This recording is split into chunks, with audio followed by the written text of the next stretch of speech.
Sudah menjadi hukum sosial bahwa seseorang yang perbuatannya jelek dan sering menjadi gangguan bagi masyarakat, ia tidak akan diperdulikan lingkungannya ketika ia mengalami kesulitan atau bahkan meninggal. Padahal yang namanya manusia, tidak selalu, dan selamanya seluruh catatannya hitam kelam, bisa jadi ada yang baik dan bermanfaat walau hanya sepele. Tetapi hal yang kecil dan sepele itulah yang kadang mengundang rahmat dan ampunan Allah. Pernah terjadi di Basrah, seorang pemabuk yang sangat buruk moralnya meninggal dunia. Istrinya memberitahukan hal itu kepada para tetangganya, tetapi mereka sama sekali tidak memperdulikan dan tidak mau merawatnya. Karena itu ia memanggil 4 orang buruh upahan untuk merawat jenazahnya dan kemudian membawanya ke musala.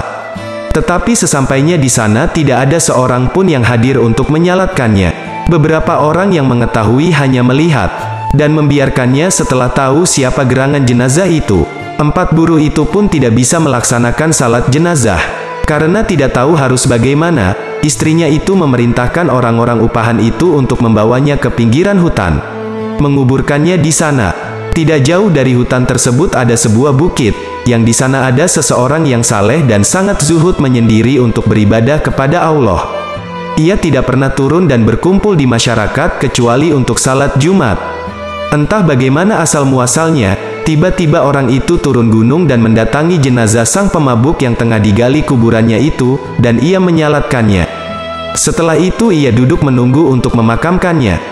Peristiwa turunnya sang saleh dan zahid dari pertapaannya di atas bukit itu menjadi berita menggemparkan bagi masyarakat sekitarnya. Mereka merasa takjub dan keheranan sehingga datang berduyun-duyun ke pinggiran hutan tersebut. Salah satu dari tokoh masyarakat tersebut menghampiri orang saleh tersebut dan berkata, "Wahai Tuan, mengapa engkau menyalatkan jenazah orang ini sedangkan ia orang yang sangat buruk dan banyak sekali berbuat dosa kepada Allah?"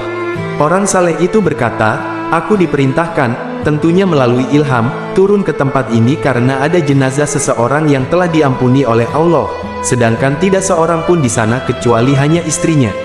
Orang-orang jadi keheranan mendengar jawaban tersebut. Bertahun-tahun mereka tinggal bersama orang itu dan sama sekali tidak pernah melihat dan mengetahui kebaikan yang dilakukan olehnya. Sang zahid tampaknya mengetahui kebingungan masyarakat. Karena itu ia memanggil istrinya dan berkata, "Bagaimana sebenarnya keadaan dan perilaku suamimu itu?" Sang istri berkata, "Seperti yang diketahui banyak orang, sepanjang hari ia hanya sibuk minum minuman keras, khamar, di kedai-kedai.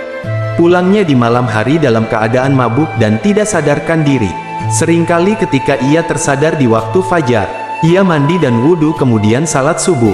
Tetapi di pagi harinya ia kembali ke kedai-kedai untuk minum khamar seperti biasanya. Hanya saja di rumah kami tidak pernah kosong dari 1 atau 2 orang anak yatim, yang ia sangat menyayanginya, melebihi anaknya sendiri, dan di waktu sadarnya, ia selalu bermunajat sambil menangis sesenggukan, 'Ya Allah, di bagian jahanam yang manakah akan engkau tempatkan penjahat, yakni dirinya sendiri?' Sang zahid berkata, "Sungguh maha luas kasih sayang Allah. Mungkin karena sangat sedikitnya kebaikan yang dilakukannya sehingga merasa rendah dan hina di hadapan Allah.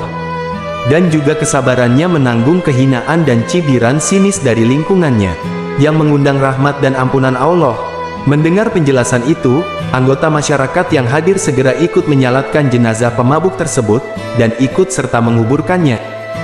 Demikian kisah nyata ini, semoga bermanfaat dan menjadi contoh buat kita semua, bahwa tidak ada satupun yang hina di mata Allah kecuali orang-orang yang tidak mau bertaubat.